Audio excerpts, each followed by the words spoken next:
Revelation chapter 18. Lament over fallen Babylon. After this I saw another angel coming down from heaven. He had great authority, and the earth was illuminated by his splendor. With a mighty voice he shouted, "Fallen, fallen is Babylon the Great.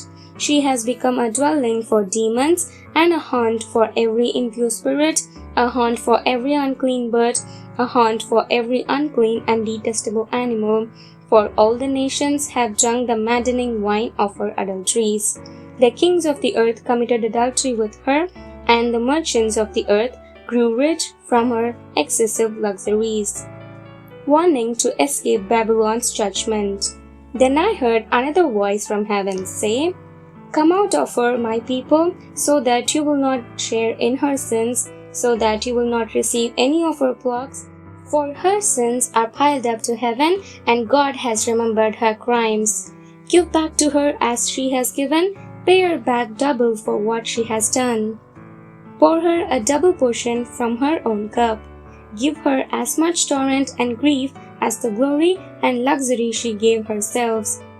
In her heart she boasts, 'I sit enthroned as queen, I am not a widow, I will never mourn.'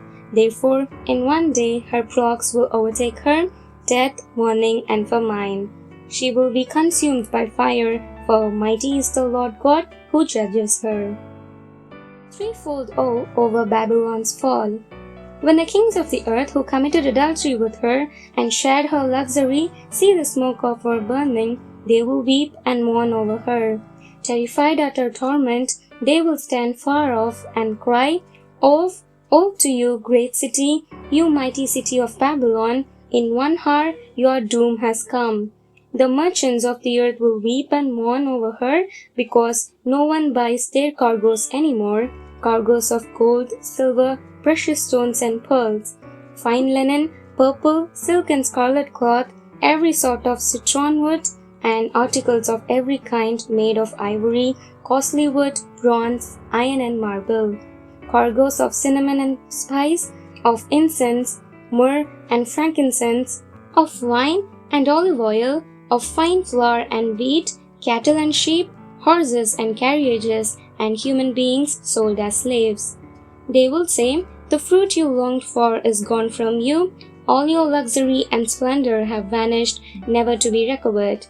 The merchants who sold these things and gained their wealth from her will stand far off, terrified at her torment.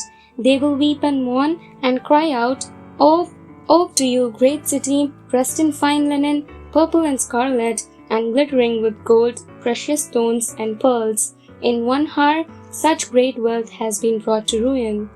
Every sea captain and all who travel by ship, the sailors, and all who earn their living from the sea will stand far off. When they see the smoke of her burning, they will exclaim, "Was there ever a city like this great city?" They will throw dust on their heads, and with weeping and mourning cry out, "Oh, woe to you, great city, where all who had ships on the sea became rich through her wealth. In 1 hour she has been brought to ruin. Rejoice over her, you heavens, rejoice, you people of God, rejoice, apostles and prophets, for God has judged her with the judgment she imposed on you." The finality of Babylon's doom. Then a mighty angel picked up a boulder the size of a small millstone and threw it into the sea and said, "With such violence the great city of Babylon will be thrown down, never to be found again. The music of harpists and musicians, pipers and trumpeters will never be heard in you again. No worker of any trade will ever be found in you again.